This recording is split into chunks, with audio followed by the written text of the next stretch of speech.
Hello guys, welcome to our YouTube channel. তো আজকে আমরা আবার নতুন ভিডিও নিয়ে চলে এসেছি।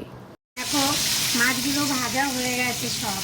মাছগুলো এবারে সব তুলে নেবো, বুঝেছো বন্ধুরা। এদিকে বাঁধাকপির আলুটাও ভাজা হয়ে গেছে, এটাও তুলে নেব। বাঁধাকপির আলুটা তুলে নিয়ে চিংড়ি মাছটা ভাজবো। এদিকে বাঁধাকপিটাও সেদ্ধ হয়ে গেছে বন্ধুরা, দেখো বাঁধাকপিটাও পুরো সেদ্ধ করে নিয়েছি। জলটা ফেলে দেবো।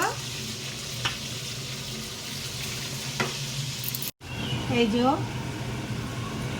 সামান্য পরিমাণে একটু জিরে দিয়ে দিয়েছি ফোড়নে, কারণ মাছের ঝোলটা তো আর পরে ফোড়ন সম্বার দেবো না, ওর জন্য একবারে ভেজেই তুলে নিলাম।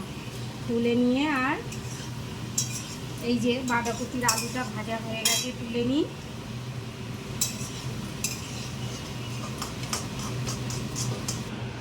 এবার একটু পাঁচফোড়ন দিয়ে দিই বাঁধাকপির চচ্চড়িতে।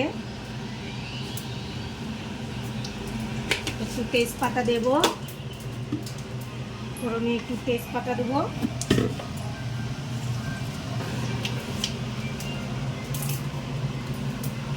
মাছের তেলটা গরম হয়ে গেছে, আলুটা দিয়ে দিচ্ছি। আলুটা দিয়ে দিই। ওই টমেটোটা দাও, ওই পাশে টমেটোটা দাও।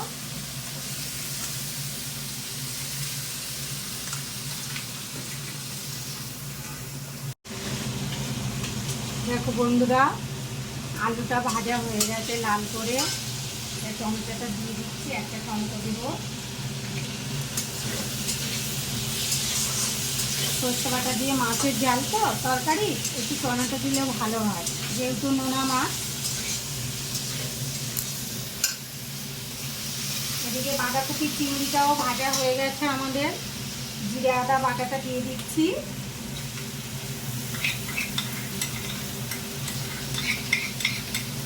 মশলাটা আমার কড়াই ছিল আগে, ওর জন্য একটু ঠান্ডা। মাছের ঝোলের মশলাটাও দিয়ে দিই।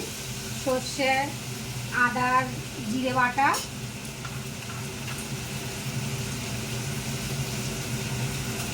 দেখো এটাও প্রায় মশলা ভাজা হয়ে গেলে জল দিয়ে দেবো বন্ধু।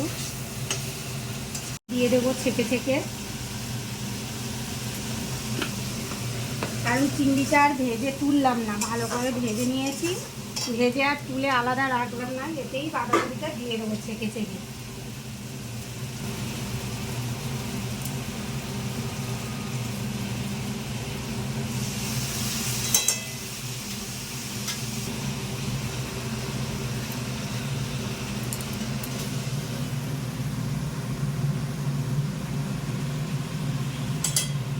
আমাদের প্রথম ব্লগ আজকে, খারাপ হলে কিছু বলো না বন্ধুরা। দেখো আগে কখনো করিনি। মশলা দিয়ে ভাজা হয়ে গেছে, আলুটা মশলাটা ভাজা হয়ে গেছে। এবারে জল দিয়ে দেবো।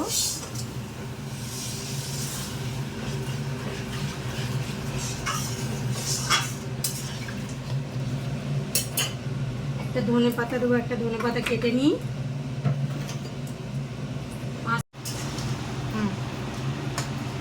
দেখো বন্ধুরা, মাছের ঝোলের আলু সিদ্ধ হয়ে গেছে। আলু সিদ্ধ হয়ে গেছে, এবারে মাছগুলো এক এক করে সব দিয়ে দেব। মাছগুলো এই যে দিয়ে দিচ্ছি,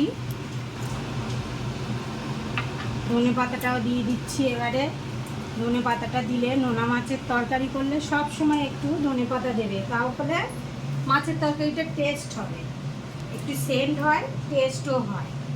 ওর জন্য একটু ধনে পাতা দিয়ে দিলাম। দিয়ে এবার একটু ঢেকে দেবো। আবার দেখো সাথে একটু ডাল হচ্ছে, কারণ আমার দুই ছেলেরা অত মাছের তরকারি খেতে চায় না, তাদের জন্য একটুখানি ডাল বানাচ্ছি। ধনেপাতা আর টমাটো দিয়ে একটুখানি ডাল বানাচ্ছি, মুসুরির ডাল।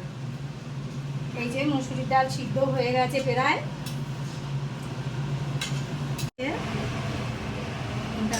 মাছের তরকারিটা হয়ে গেছে বন্ধুরা।